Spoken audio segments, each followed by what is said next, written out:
Hey everyone, this is Cassidy Sanders. The article I will be reviewing today is Creating a Virtual Journal Club.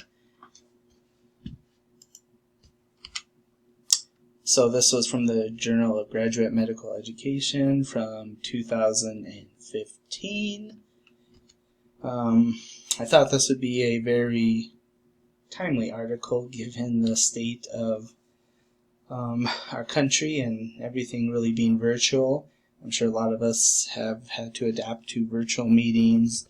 I know in my program where I teach, we had to do online for a portion, and we're still doing some stuff via Zoom. So I think a journal club moving to a virtual format would only be natural. So first, what is a journal club? Well, it's a meeting where participants will discuss published literature. We definitely see this as part of medical training. I know when I was in PA school, we had to do a journal club every couple weeks. We did it with the residents, family medicine residents, and you do see that a lot in a lot of residency programs. Interestingly, it was first organized by Sir William Osler in 1875, and then he brought it to America at Johns Hopkins in 1889.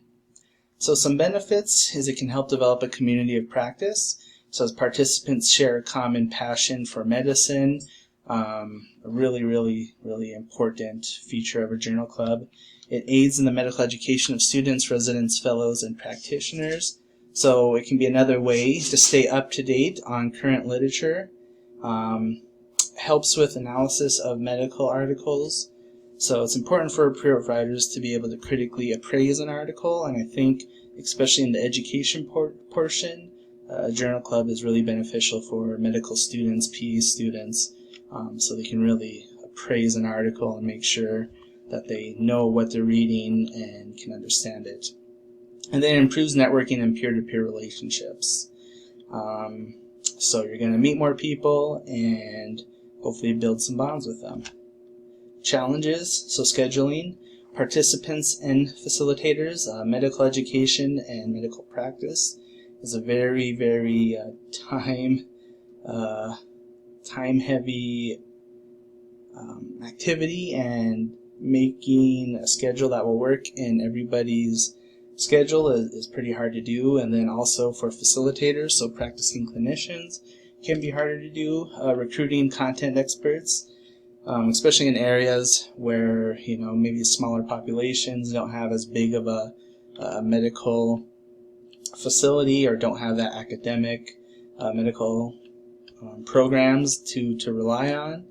Limited local impact, so it's kind of limited there, and then everything that COVID-19 brings. So those are a whole new set of challenges, because you can no longer be in that same area and that close together.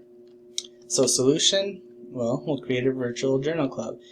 This picture with the Zoom meeting was taken from Duke University, their virtual journal club. So you can really see that you can still bring a lot of people together and still get those ideas out there.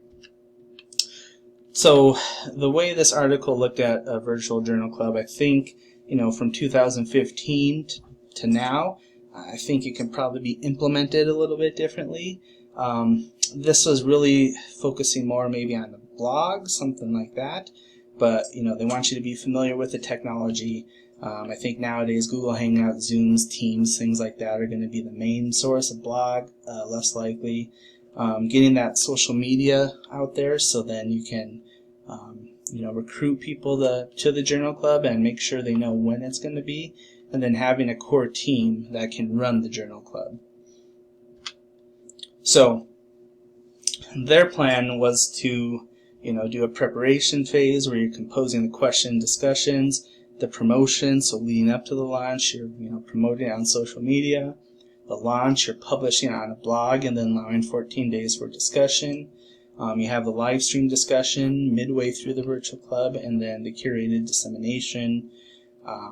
One thing I think is, with everyone probably be more comfortable with Teams and Zoom now, is it can, really, instead of being put on a blog, you can really do a set week boom, we're going to have our journal club here and we're going to talk about it.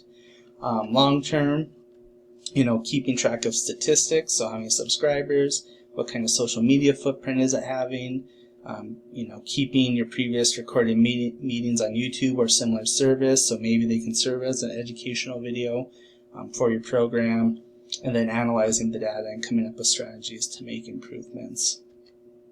So here's my references, but like I was saying, I think, if I was looking at building a virtual journal club, really just having one live session with Zoom would probably be the way to go versus a blog and then a discussion board. I think you'll get more out of an actual live session.